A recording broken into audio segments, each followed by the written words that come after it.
Okay. So let me know if it comes up. Hi, we had a break, so we're back on now, so we could start right away. Hi, we had a break, and now we're back. A lot of trouble with Microsoft these days. Anyway, we'll start with the prayer for the spreading of the teachings throughout the length and breadth of the West. By the force of the blessing of the non-fallacious three precious gems, and of the truth of our pure selfless wishes, may the precious Buddhist teachings flourish and spread to the expanse of all areas throughout the length and breadth of the West. For all the people living here, together with their near ones, who have engaged in the teachings and have faith and respect for them, may all conditions adverse to their practice of the pure Dharma be dispelled, and an excellent collection of favorable conditions increase like the waxing moon, and especially for those who work on methods to accomplish the flourishing and spreading of the victorious one's teachings, which are the source of benefit and happiness. May they never be oppressed by masses of interference and adverse conditions, and may this spontaneously happen just as we have hoped and wished. The Heart Sutra. Thus I heard once, the Blessed One was dwelling in the royal domain of the Vulture Peak Mountain, together with a big gathering of great monks and great bodhisattvas. At that time the Blessed One entered the samadhi which examines dharmas, called profound illumination, and at the same time noble Avalokiteshvara, the bodhisattva, Mahasattva, looking at the profound practice of transcendent knowledge, saw the five skandhas and their natural emptiness. Then, through the inspiration of the Buddha, Venerable Shariputra said to Avalokiteshvara, how should those noble ones learn who wish to follow the profound practice of transcendent knowledge? And Avalokiteshvara answered, Venerable Shariputra, whoever wishes to follow the profound practice of transcendent knowledge should look at it like this, seeing the five skandhas and their natural emptiness. Form is empty, emptiness itself is form, emptiness is not separate from form, form is not separate from emptiness. In the same way, feeling, discriminating, awareness, compositional factors, and consciousness are empty. Thus all the dharmas are empty and have no characteristics. They are unborn and unceasing, they are not pure, they neither decrease nor increase. Therefore, since there is emptiness, there is no form, no feeling, no discriminating awareness, no compositional factors, no consciousness, no eye, no ear, no nose, no tongue, no body, no mind, no appearance, no sound, no smell, no taste, no sensation, no objects of mind, no quality of sight, no quality of hearing, no quality of smelling, no quality of tasting, no quality of sensing, no quality of thought, no quality of mind consciousness. There are no nidanas from ignorance to old age and death, nor their wearing out. There is no suffering, no cause of suffering, no ending of suffering, and no path, no wisdom, no attainment, no non-attainment. Therefore, since there is no attainment, the bodhisattvas abide by means of transcendent knowledge. And since there is no obscurity of mind, they have no fear. They transcend falsity and pass beyond the bounds of sorrow. All the Buddhas who dwell in the past, present, and future by means of transcendent knowledge, fully and clearly awaken to unsurpassed, true, complete enlightenment.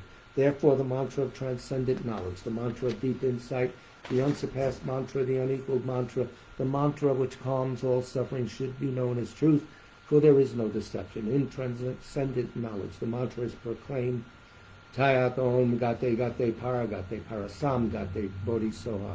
Well, Shariputra, this is how a bodhisattva, Mahasattva, should learn profound transcendent knowledge. Then the Blessed One arose from that samadhi and praised the bodhisattva, Mahasattva Avalokiteshvara, saying, Good, good, O son of noble family, profound, transcendent knowledge should be practiced just as you have taught, and the Tathagatas will rejoice.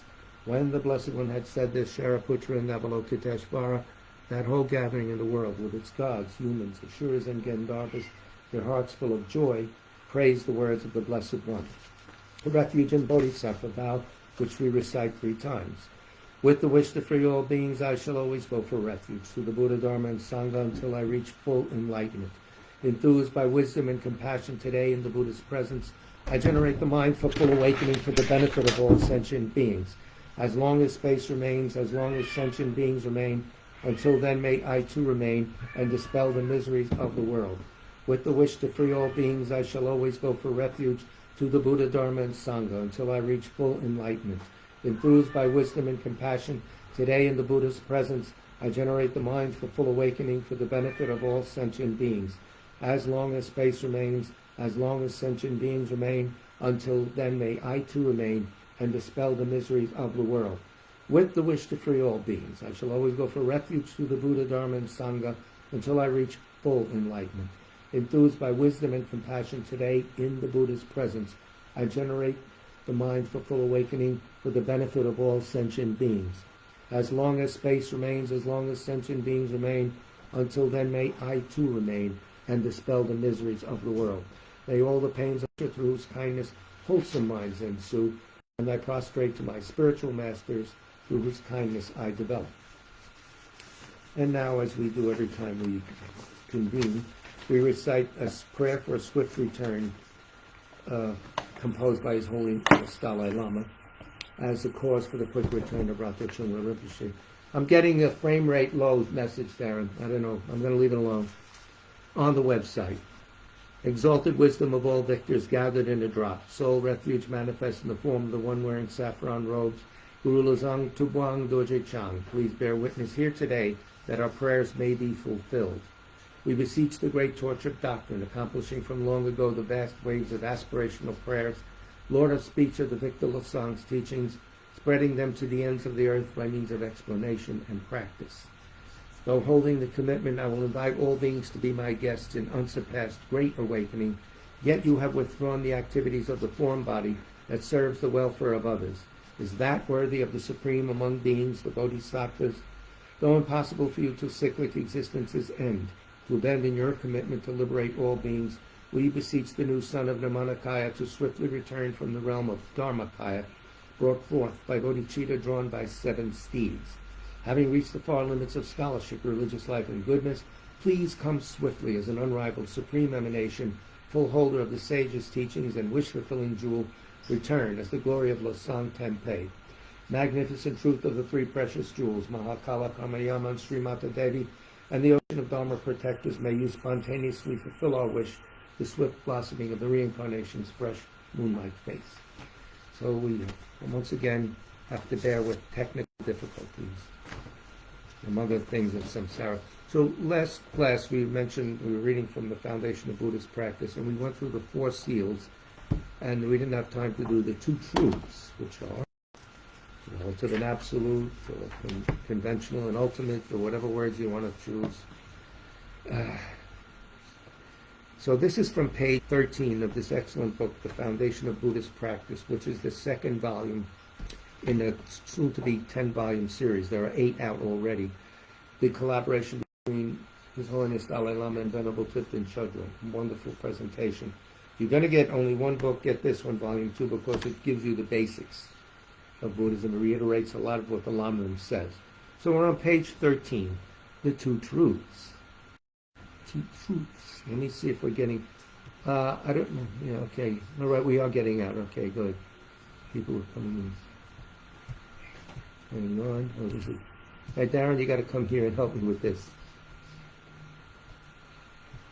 I lost the picture, but I got it somewhat. So His Holiness says the 2 truths from the perspective of subtle dependent arising. The word subtle is key. All phenomena are empty of inherent existence and exist by being merely designated by names and concepts. Designated by names and concepts. So Darren, could you get this background now? I hate to be a pest, but what does that do? I'm not used to PC. I'm not a Mac person. Thank you, Darren. I'll keep my hands off. I wanted to see the comments, and that threw that off. Yeah. But, well, we are getting out. Okay. So, how then do we maintain a coherent notion of everyday world? Now, there's 2 truths, so now what's going on? We're asking ourselves. How can we accept causes producing results and maintain the distinctions among different objects if ultimately everything lacks inherent existence and exists by mere designation? What are we talking about? He'll explain. The Buddha's teachings on the 2 truths, ultimate and conventional, helps us understand this. Ultimate, or paramata, satya is Sanskrit, the emptiness of the inherent existence of all phenomena is the actual way phenomena exist. Ultimate truths are true in that they exist the way they appear to the non-conceptual, keyword non-conceptual wisdom of Aryas, or noble people who have seen emptiness directly. Samvriti, the Sanskrit word translated as convention, also means veil, so you get an idea.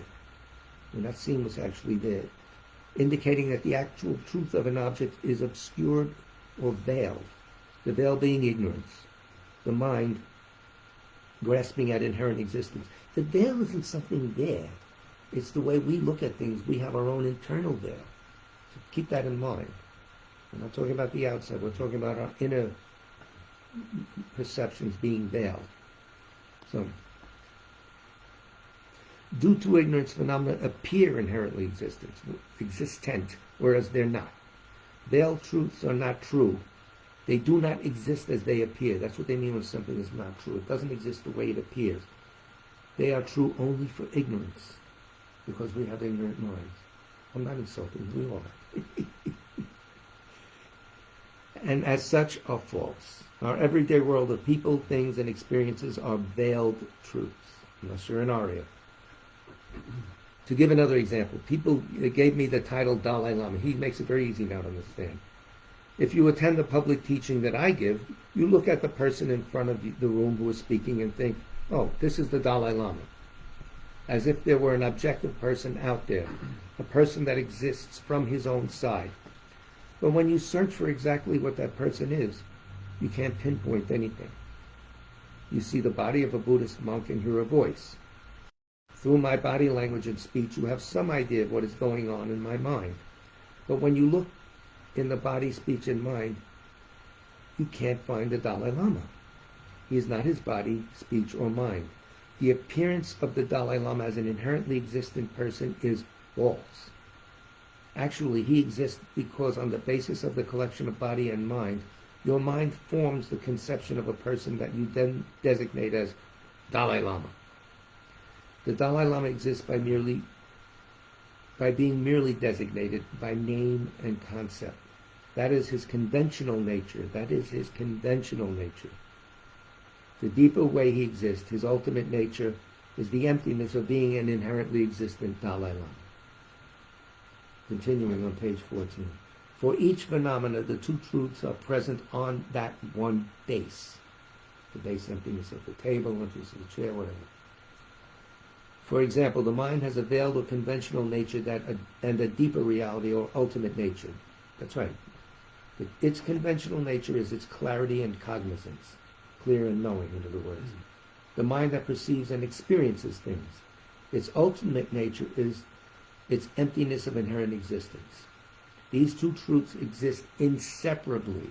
Very important to understand that with respect to the mind, although they are perceived by different cognizers. An ignorant mind can't see ultimate truth. You have to have an Arya cognizer or a noble cognizer, whatever. The conventional mind is perceived by a conventional, reliable cognizer, while the ultimate nature of the mind is known by a wisdom mind that realizes emptiness directly. See?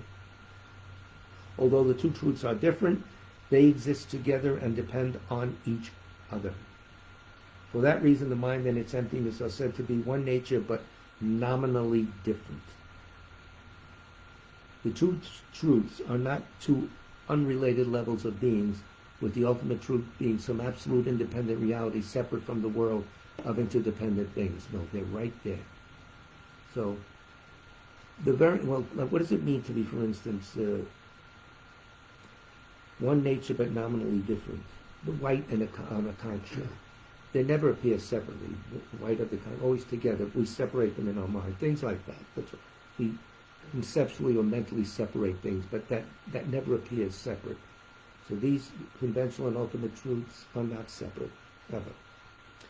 The very meaning of the term dependent arising enables us to gain insight into the union of the two truths. Everything exists dependent on or in relation to other factors that are not it. Flowers depend on seeds.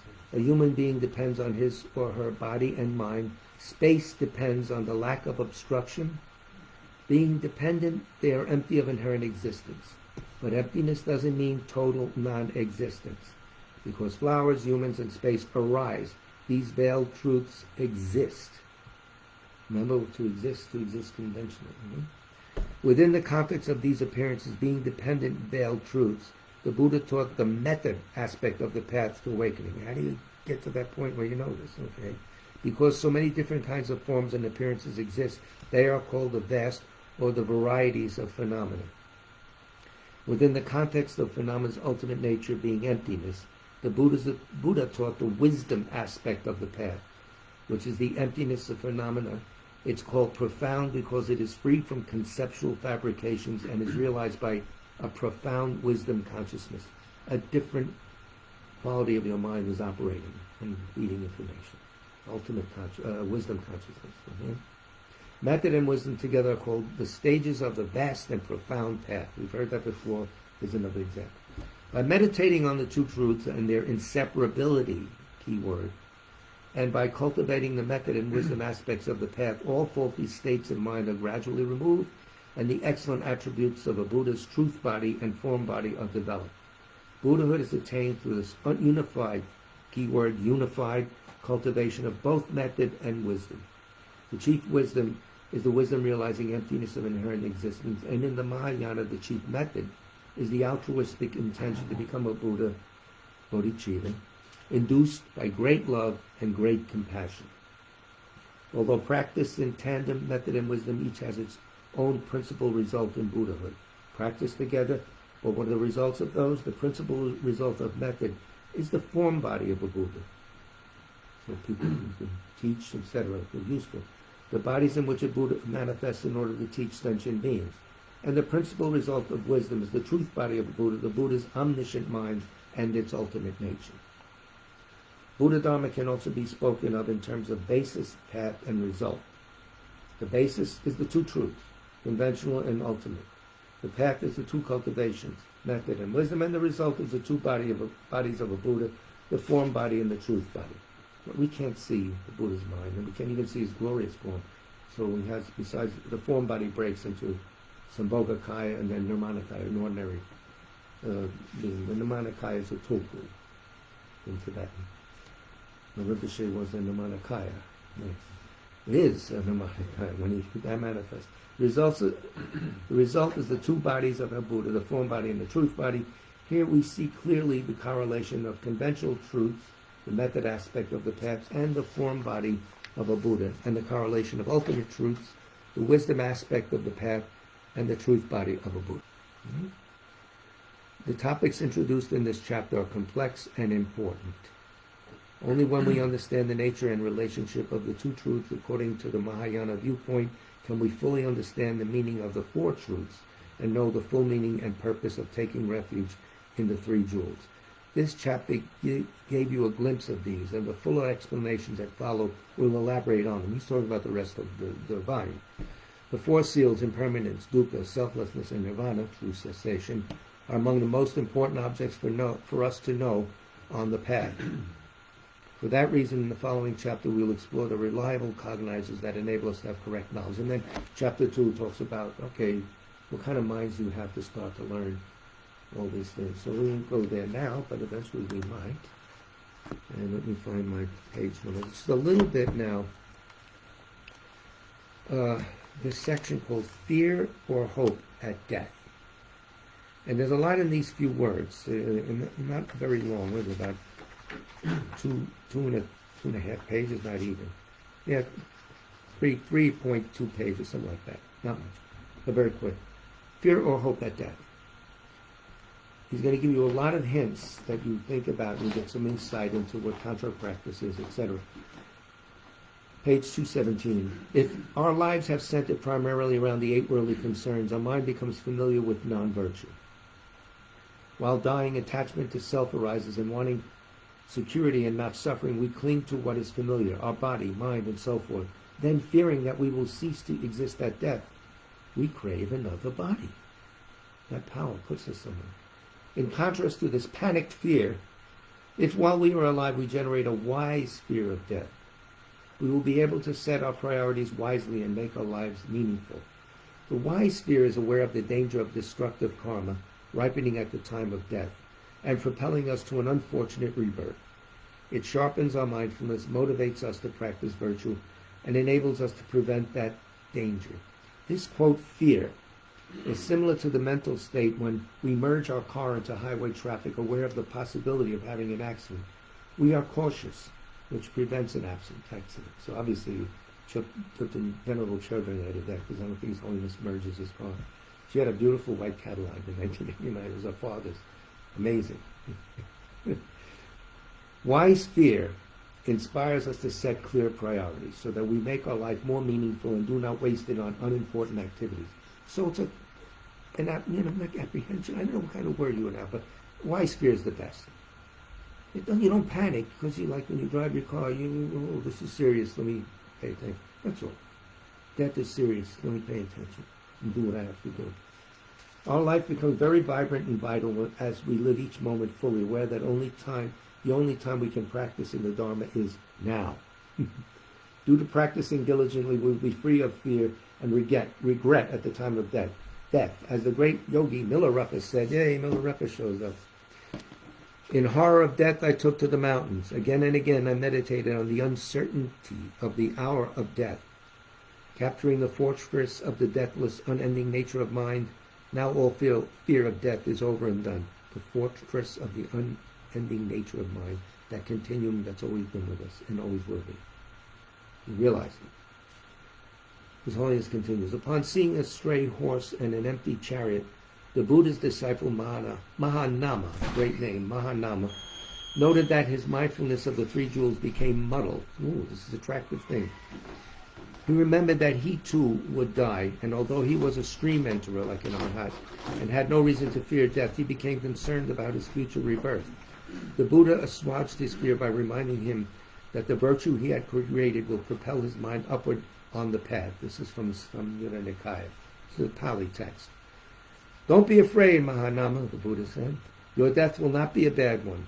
Your demise will not be a bad one. When a person's mind has been fortified over a long time by faith, ethical conduct, learning, generosity, and wisdom right here, his body may be destroyed, but his mind, which has been fortified over a long time by faith, ethical conduct, learning, generosity, and wisdom, that goes upward, goes to distinction. His Holiness continues, death is a normal part of life, and something that we must face as long as we are in cyclic existence. To me, leaving this body and going on to the next life resembles shedding old clothes and putting on new ones.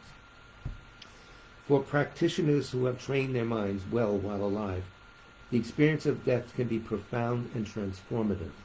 Hint, hint. Our present body feels solid, heavy, and burdensome.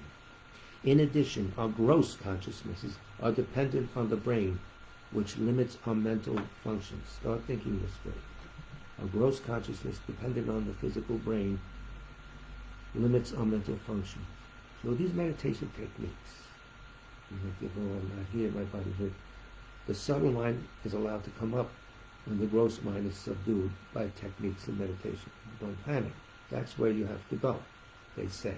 I haven't gone.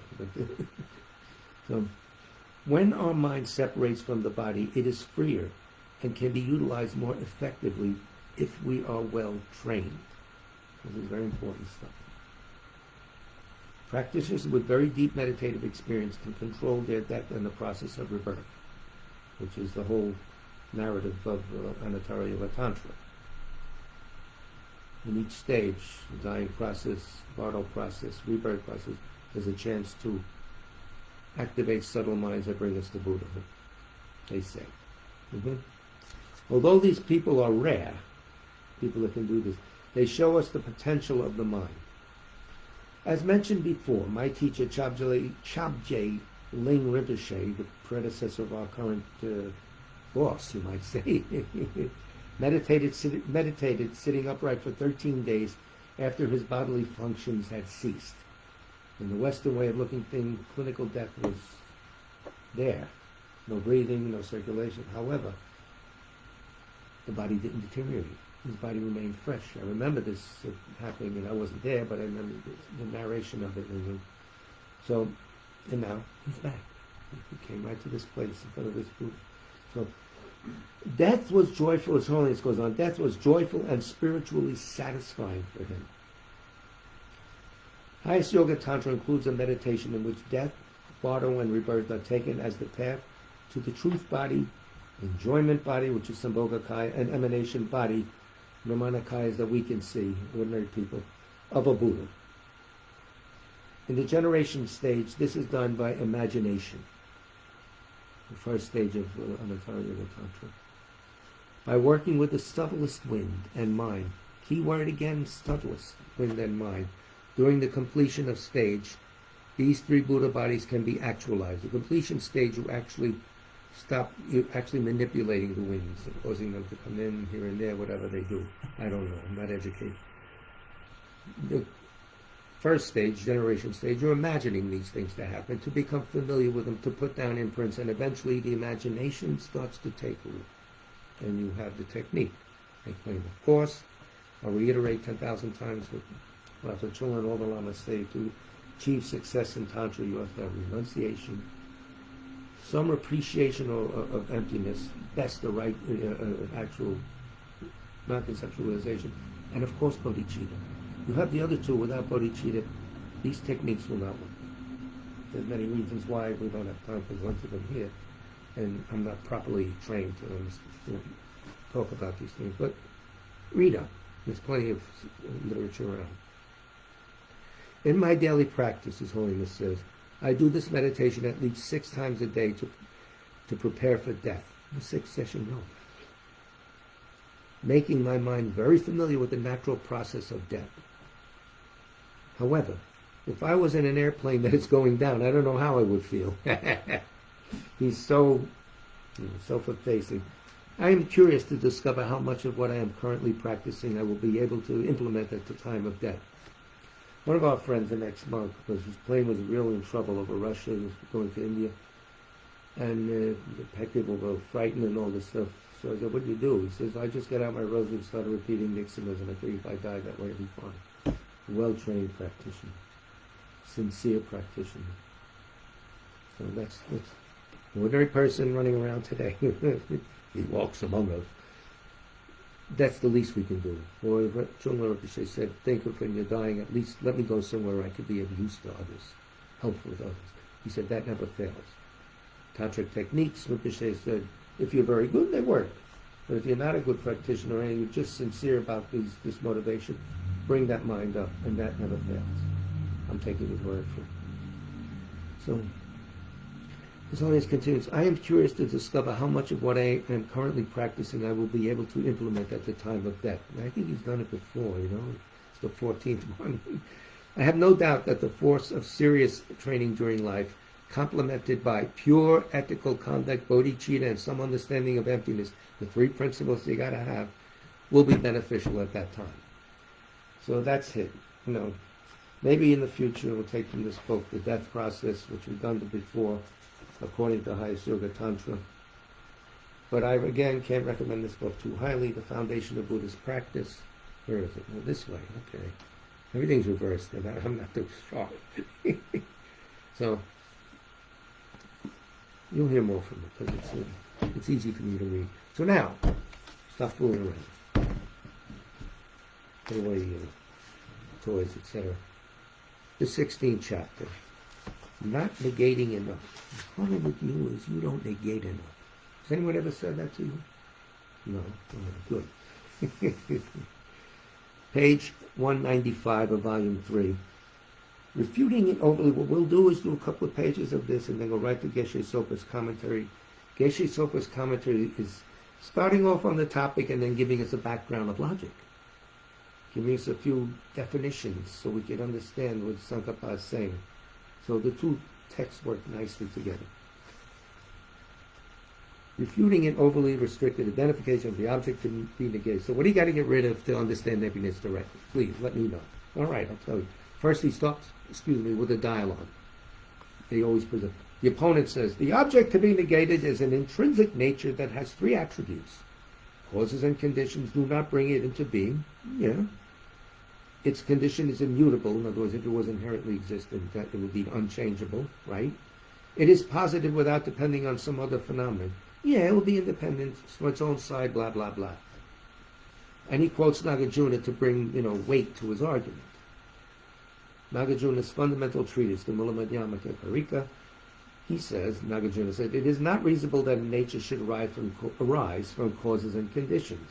If it did arise from causes and conditions, then a nature would be something that is made. Nature is supposed to be something that's basically like it's the nature of fire to be hot, stuff like that. How could it be suitable for a nature to be something that is made? A nature is not fabricated and does not depend on another. And here's Tsong-kha-pa's answer. In general, if someone claims that internal, external things, seedlings, etc., have intrinsic nature in this sense, then Madhyamikas indeed must refute such. Of course, they don't have that.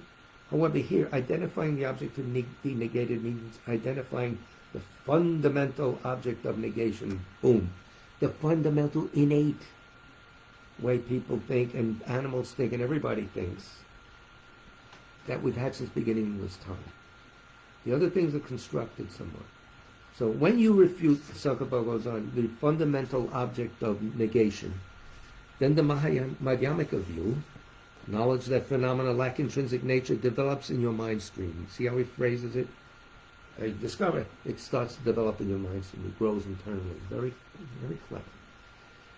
Fallacies arise, we're on page 196, if we follow this opponent's interpretation. Since for partisans of non-Madhyamika Buddhist schools have already established that compounded phenomena are produced by causes and conditions and are changeable, we should not have to demonstrate to them the absence of intrinsic nature. They should know right away. They're announcing this to the world. They also should have recognized that things lack intrinsic nature. So how can this be the unique Madhyamika object of negation? Okay, he will explain. Many Madhyamika texts adduce arguments such as, if things existed essentially, then they could not depend on causes and conditions. Sounds good. They would have to be immutable or unchanging, and so forth. However, these statements indicate fallacies that would be entailed if things existed essentially. If things existed, they do not identify the object of negation on its own terms. He will explain, and then Geshe Soka will repeat all this. So take it in, and then you'll get it again. It is the case that if something existed ultimately, existed in reality, or truly existed, then it could not depend on causes and conditions. Yes, we agree, and so forth, and so forth. However, that is not what ultimate existence means. That's not its definition. For example, even though being a pot entails being impermanent, impermanence is not the proper meaning of pot. It's not its definition. Rather, you have to say that it means a round, splay-based thing able to perform the function of holding water you described. Okay? Likewise, if something existed ultimately, etc., it would have to be a partless thing. Still here in Madhyamika, we do not suggest that partless thing is the fundamental object of negation. It's an attribute of inherent existence. It's not fundamental.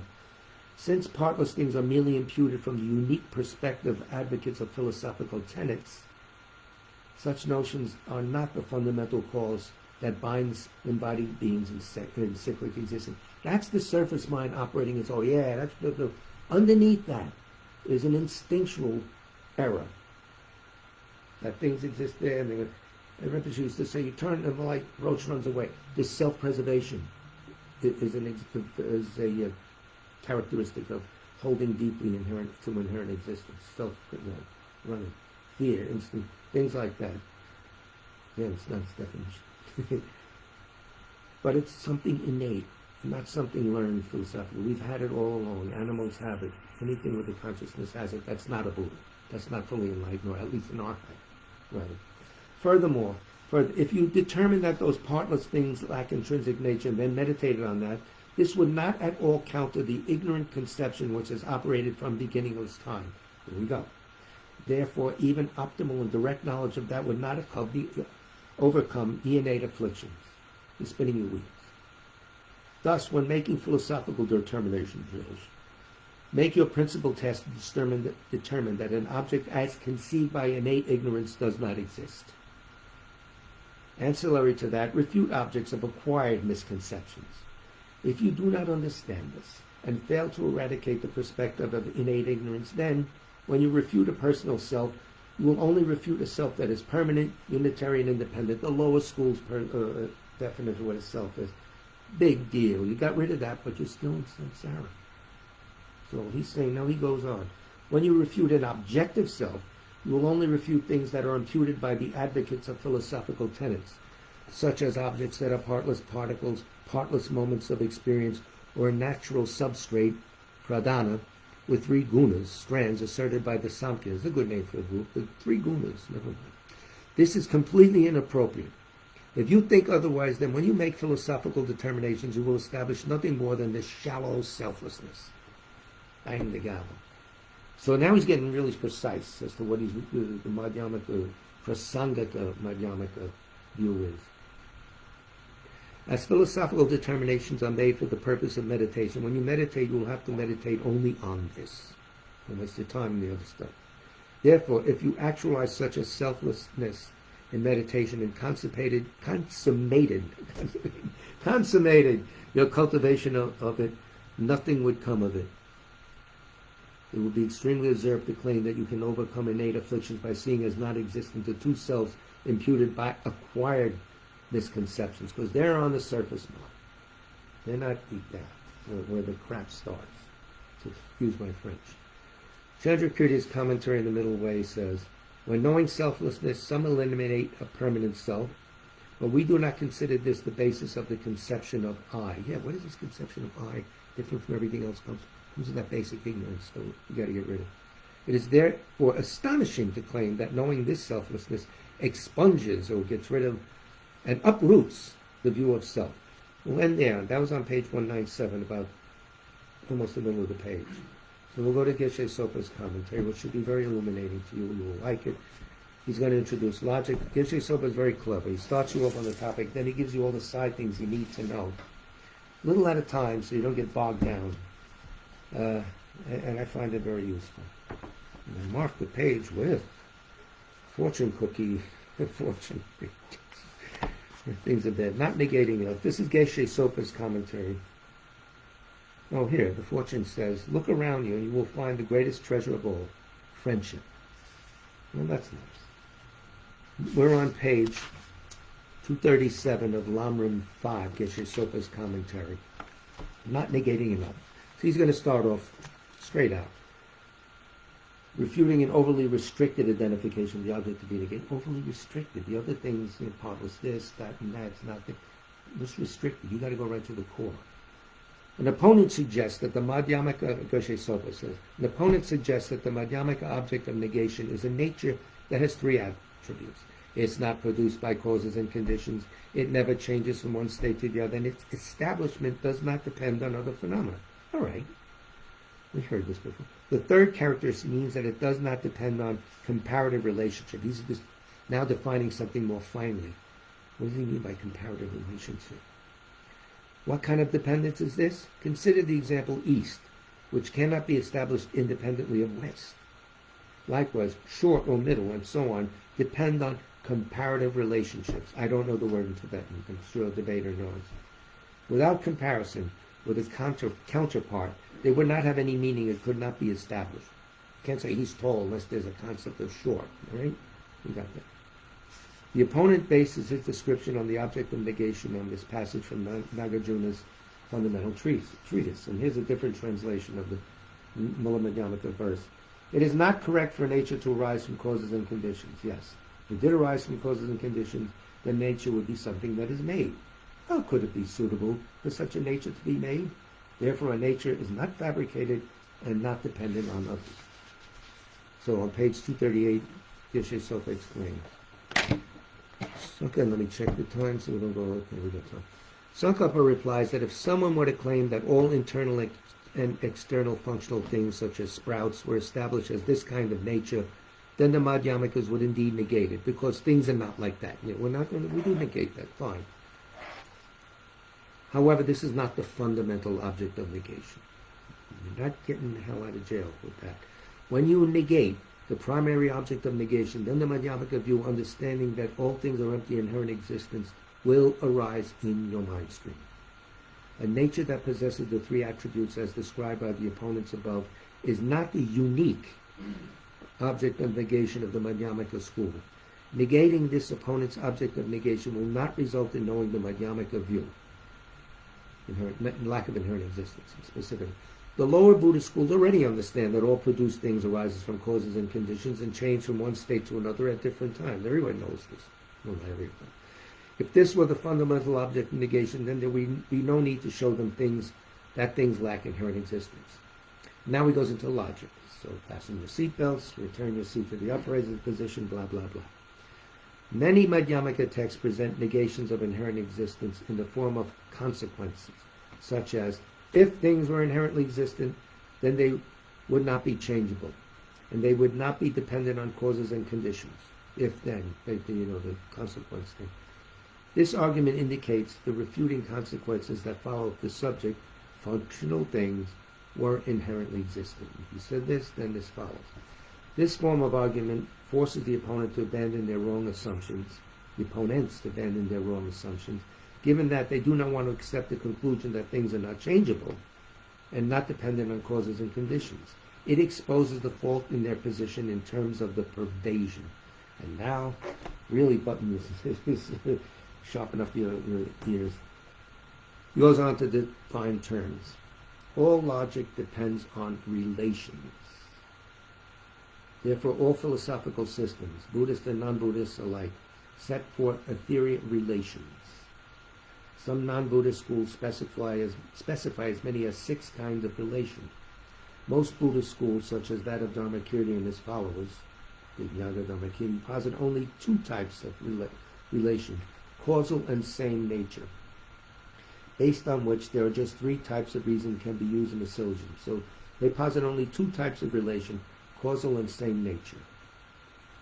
These 3 reasons, also called signs, are a correct effect sign, a correct nature sign, and a correct non-observation sign. He now explains them. What's a correct effect sign? Correct effect sign is a reason based on causal relationship. It proves that the presence of a cause on the basis, the presence of a cause on the basis of the presence of its result is very simple. For example, on a smoking mountain pass there is fire because there is smoke in it.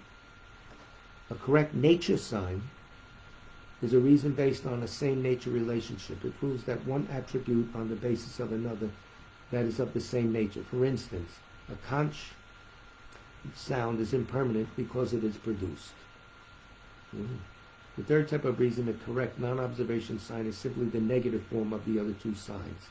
It proves the non-existence or negation of one thing based on the non-existence or negation of another, which are related either causally, I know, fast here. Causally, or in terms of being the same nature. In Buddhist logic, when we use syllogisms, whether we use syllogisms or consequences, we have 3 elements: the subject, the pervaded, and the pervader.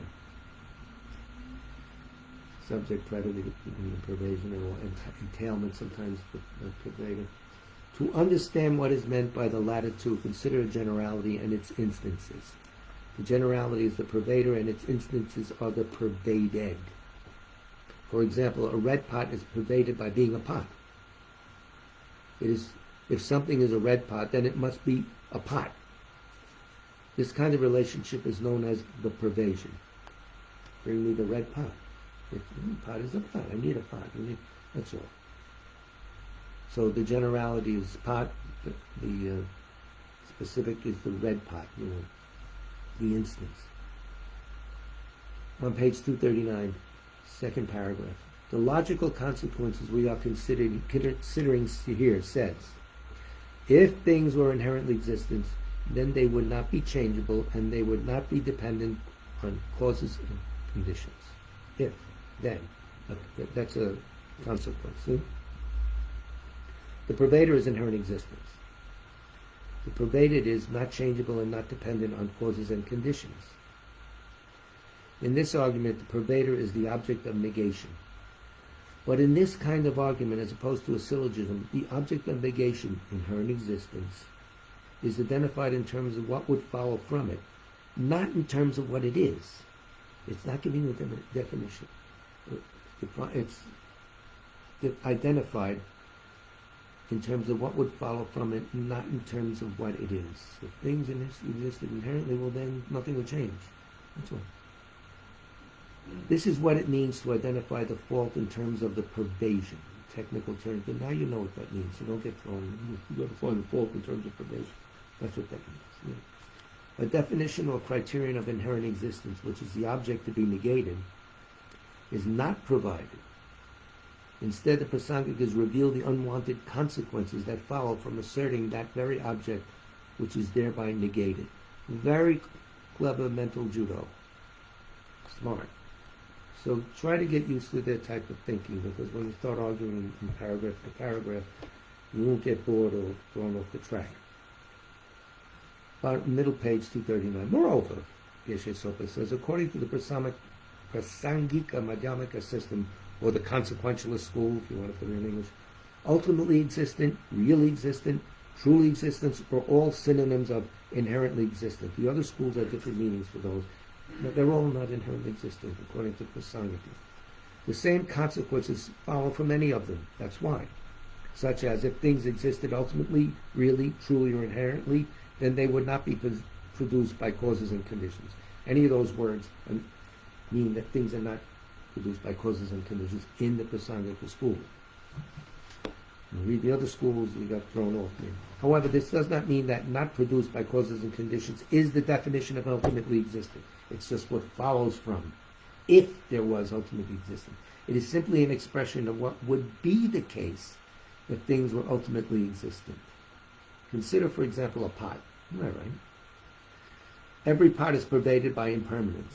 There is no pot that is not impermanent.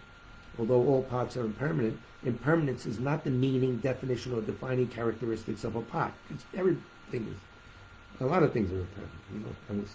Because there are many other things that have the quality of impermanence, such as shawls and tables. I don't know. So while we acknowledge that all pots are impermanent, the definition of pot is a round-bellied, flat-bottomed thing that is capable of boiling water. You got this drift now? That's where he's going. In the same way, refuting consequences follows from the opponent's description of ultimate existence, but it does not define the object of negation. The opponent accepts that things are ultimately existing. He also contends that if something is ultimately existing, it must be established by its own nature without depending on anything else. So the refuting consequence we put to him is, well, if something is established by its own nature without depending on anything else, then it can't have parts. What do you mean it can't have parts? A whole is dependent on its parts. There's a dependency right there. Parts are dependent on the whole.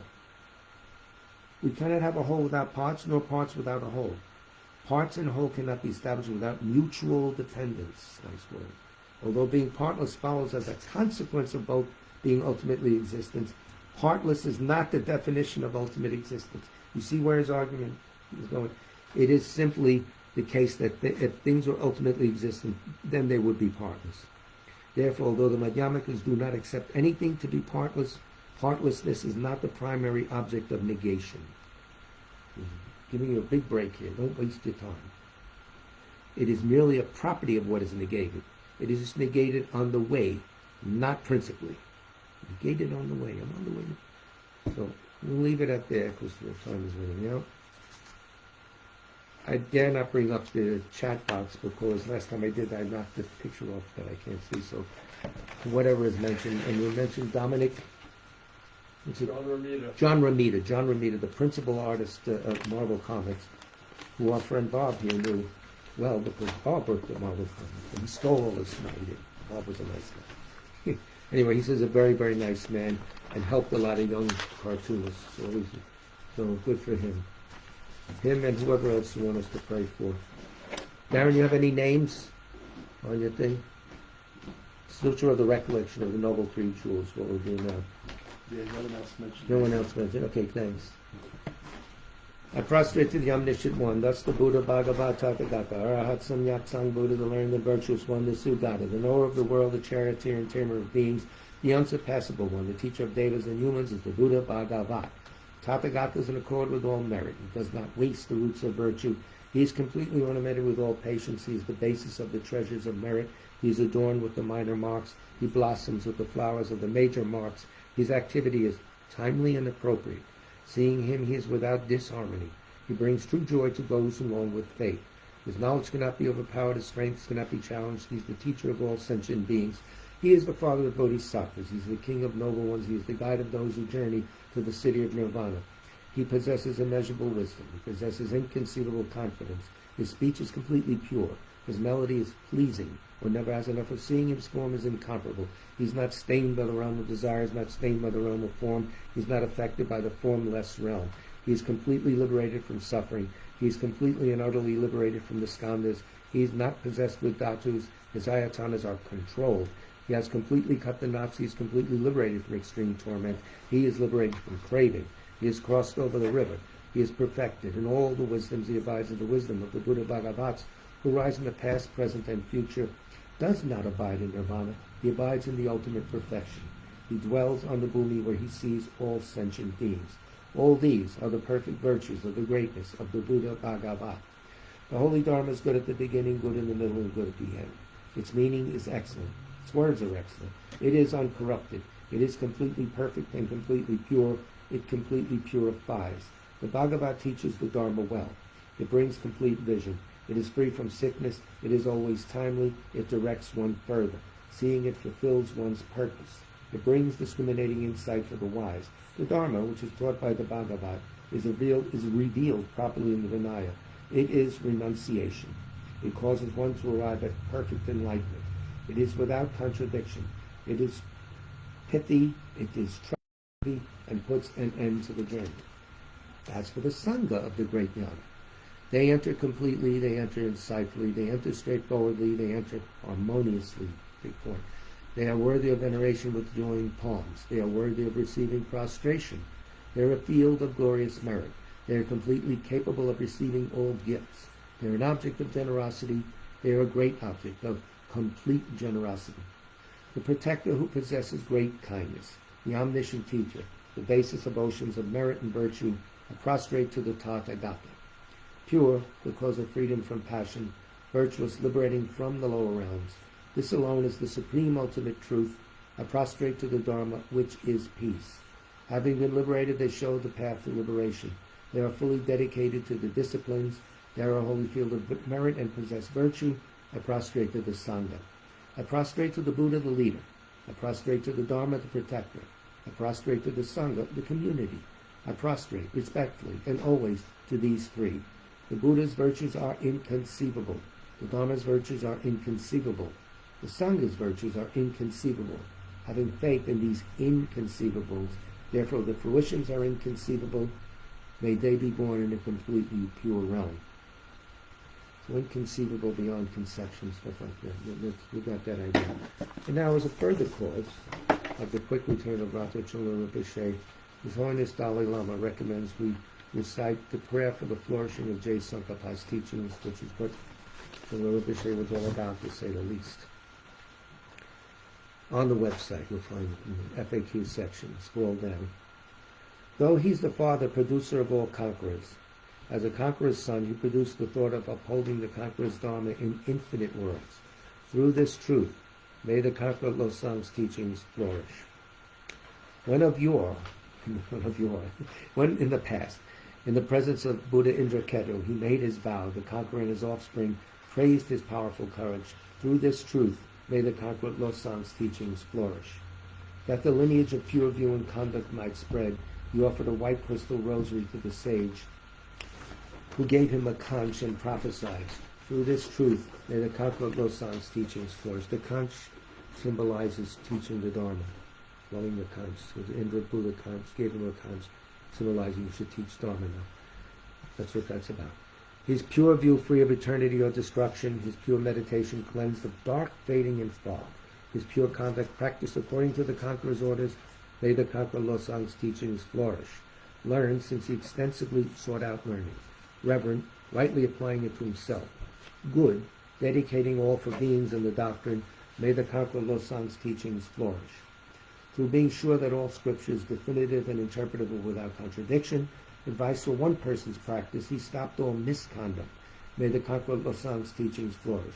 Listening to explanation of the three Pitakas, realized teachings, practice of the three trainings, his skilled and accomplished life story is amazing. May the conqueror Losang's teachings flourish. Outwardly calmed and subdued by the hearer's conduct, inwardly trusting in the two stages practice, he allied without clash the good paths of Sutra and Tantra. May the conqueror Losang's teachings flourish. Combining voidness explained as the causal vehicle, with great bliss achieved by method, the effect vehicle.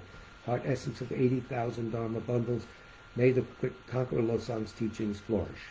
By the power of the ocean of oath-bound doctrine protectors, like the main guardians of three beings' paths, the quick-acting Lord, Vaishravana, Karma-yama, may the conqueror Losang's teachings flourish. In short, by the lasting of glorious Gurus' lives, by the earth being full of good learned brethren, holders of the teaching, and by the increase of power of its patrons, may the conqueror Losang's teachings flourish. And now, Ended like a minute ago. we ended. Yeah, early. Yeah. All right, there we go. Well, so this isn't reliable either. Yeah. Stopped once. It was good for most of the time.